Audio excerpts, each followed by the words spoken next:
تو میں عرض کر رہا تھا کہ 70 نفلوں سے جب ایک فرض کی تلافی ہوگی تو آپ ہر نماز کے ساتھ اپنی قضا نمازوں کا حساب لگا لیں اور ہر نماز کے ساتھ ایک قضا نماز پڑھ لیں. دنیا کے لیے حساب کتاب تو لگاتے ہیں، سال گزرتا ہے تو کاروبار کا حساب کتاب لگاتے ہیں اور ہر چیز کا حساب کتاب کرتے ہیں، اس کے لیے بڑا دماغ کھپاتے ہیں، محنت کرتے ہیں، حساب کرتے ہیں، ساری چیزیں کرتے ہیں.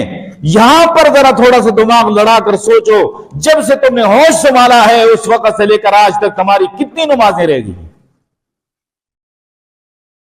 اور اس پہ محنت کرنی ہوگی، اس پہ دماغ لڑانا ہوگا، اس پہ کچھ وقت لگے تو وقت لگانا پڑے گا، ہفتہ لگے تو ہفتہ لگاؤ، مہینہ لگے تو مہینہ لگاؤ، اس سوچ و وچار میں کہ ہوش سنبھالنے کے بعد، بلوغت کے بعد تمہاری کتنی نمازیں رہی ان کا حساب لگا، اور اس کے بعد ہر نماز کے ساتھ ایک نماز قضا شروع کر دو. ترتیب اس کی یہ ہوگی کہ یا اللہ آج فجر کی نماز میں میری جو پہلی فجر کی نماز قضا ہوئی ہے آج میں اس کو ادا کر رہا ہوں.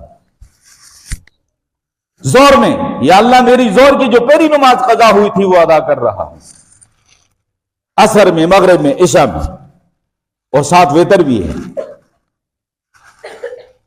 دوسرے دن پھر یا اللہ فجر میں میری جو پہلی نماز قضا ہوئی تھی وہ ادا کر رہا ہوں. فجر کی جو پہلی قضا تھی آپ نے ادا کر دی نا، وہ پہلی چلی گئی، مائنس ہو گئی.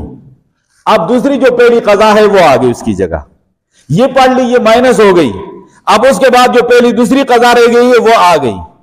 اس طرح کرتے کرتے ہر نماز میں یہ کہیں گے میری پہلی فجر کی، پہلے زور کی، پہلی عصر کی، پہلی مغرب کی، پہلے عشاء کی جو نماز رہی ہے وہ میں پڑھ رہا ہوں.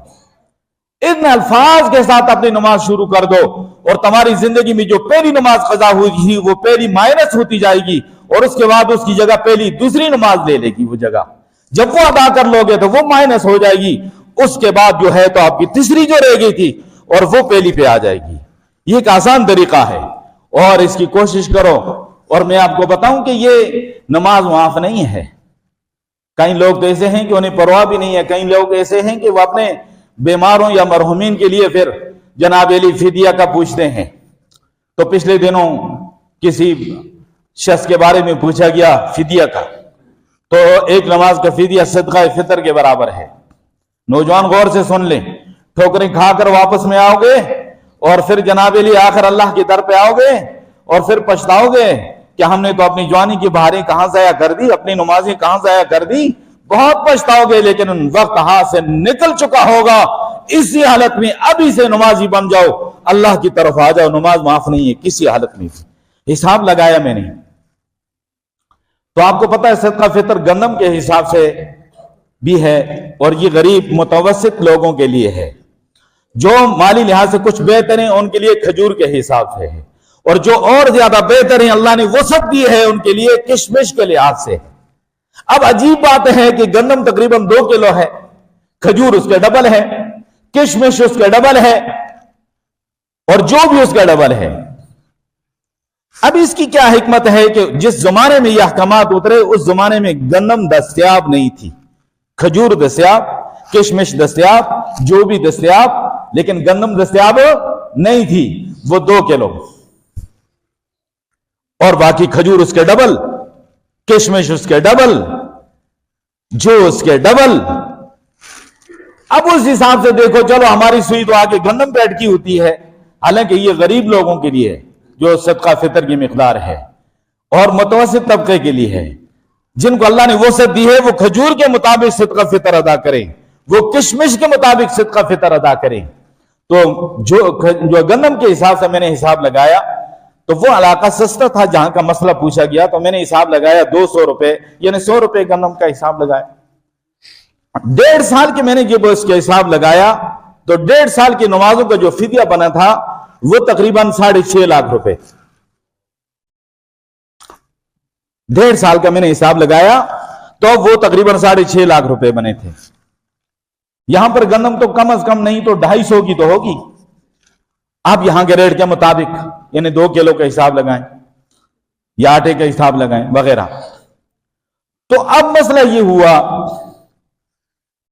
کہ میں نے کہا اگر کھجور کے حساب سے میں لگاتا تو وہ 2500 بنتا ہے، کشمش کے حساب سے لگاتا تو وہ 3500 بنتا ہے۔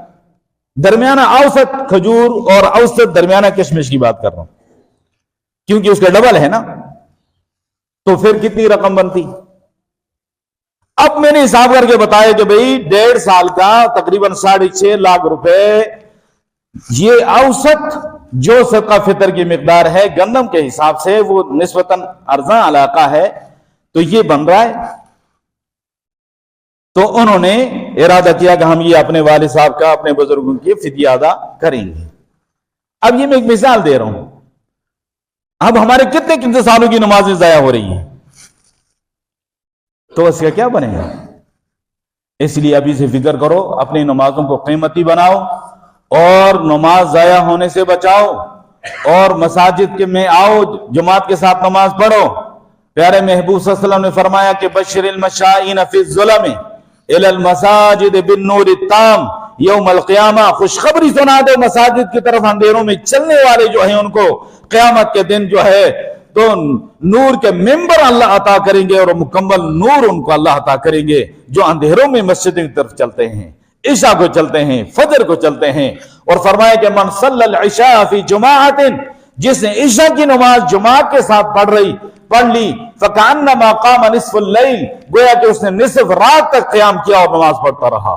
ومن صلی الصبح فی جماعت، اور جس نے فجر کی نماز جماعت کے ساتھ پڑھی، فکأنما صلی اللیل کلہ، گویا کہ اس نے ساری رات عبادت کرتا رہا ہے، اس کو وہ اجر اور ثواب ملے گا۔